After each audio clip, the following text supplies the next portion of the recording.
حورین کی عمر 19 برس تھی۔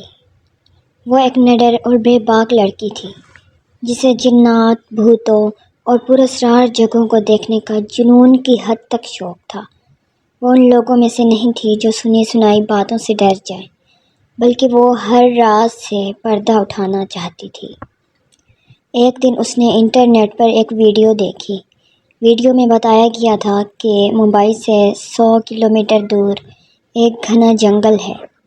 اس جنگل کے بیچوں بیچ ایک پرانا سنسان محل واقع ہے۔ لوگ کہتے ہیں کہ اگر کوئی آدھی رات کو اس حویلی کے قریب جائے تو وہاں سے کسی کے رونے اور مدد کی پکار سنائی دیتی ہے، لیکن کوئی بھی آج تک اس حویلی کے اندر قدم رکھنے کی ہمت نہیں کر سکا۔ اس حویلی کا راز اب تک ایک راز ہی تھا۔ حورین نے فیصلہ کر لیا وہ اس حویلی تک جائے گی اور اس راز سے پردہ ضرور اٹھائے گی۔ رات کے 12 بجنے ہی والے تھے۔ پورے گھر میں خاموشی چھائی ہوئی تھی۔ سب سو چکے تھے۔ حورین نے چپکے سے اپنا بیگ اٹھایا، کار کی چابی لی اور دبے قدموں گھر سے نکل گئی۔ گاڑی کی ہیڈ لائٹس جلی اور اندھیرے کو چیرتی ہوئی وہ اپنی منزل کی طرف روانہ ہو گئی۔ راستہ سنسان تھا، ہوا طوفانی انداز میں چل رہی تھی اور کار میں ہارر میوزک مدھم آواز میں بج رہا تھا۔ حورین ہر لمحہ کو انجوائے کر رہی تھی۔ 50 کلومیٹر سے زیادہ کا سفر وہ طے کر چکی تھی۔ بس تھوڑا سا راستہ باقی تھا کہ اچانک کار کی روشنیوں میں ایک الو سامنے آ گیا اور زوردار جھٹکے سے وہ گاڑی سے ٹکرا کر نیچے گرا۔ حورین نے فوراً بریک لگائی، گاڑی سے اتری اور الو کو اٹھایا۔ اس کے سر پر گہرا زخم تھا۔ حورین نے گاڑی سے فرسٹ ایڈ باکس نکالا، الو کی پٹی کی اور اسے نرمی سے کار میں رکھ لیا۔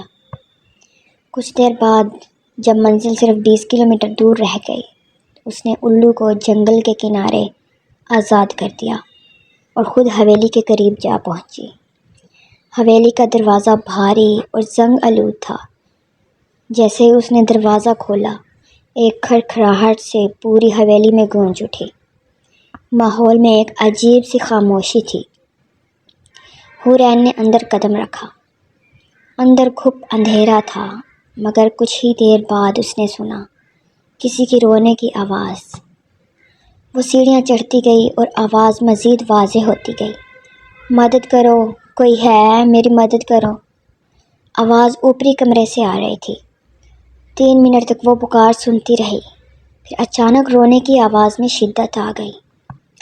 حورین نے ہمت کی اور کمرے کے اندر داخل ہوئی۔ وہاں کھڑکی کی جانب منہ کر کے ایک لڑکی بیٹھی رو رہی تھی۔ اس کے بال بکھرے ہوئے تھے اور لباس پرانے زمانے کا لگ رہا تھا۔ حورین نے آہستہ سے قدم بڑھائے، مگر جیسے ہی وہ قریب پہنچی، اس کا پاؤں کسی چیز سے ٹکرایا۔ نیچے نظر ڈالی تو وہ ایک پرانی سڑی ہوئی لاش تھی۔ اس کے جسم میں جھرجھری دوڑ گئی۔ اس نے کانپتی آواز میں پوچھا، کون ہیں آپ؟ لڑکی نے آہستہ سے سر گھمایا اور ایک دم اس کی گردن پوری طرح گھوم گئی اور وہ چیخی، تیری موت!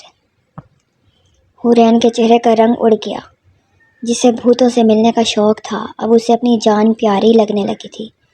وہ دل ہی دل میں توبہ کرنے لگی کہ دوبارہ کبھی ایسا جنون نہیں پالے گی۔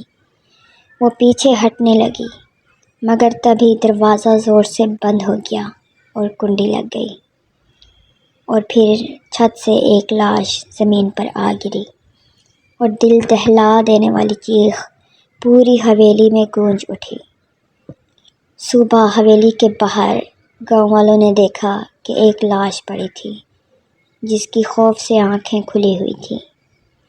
اس لیے کہتے ہیں کہ سنسان ویران جگہوں پر اور ویران حویلیوں میں نہیں جانا چاہیے، کیونکہ وہاں پر جنات اور بھوت رہتے ہیں۔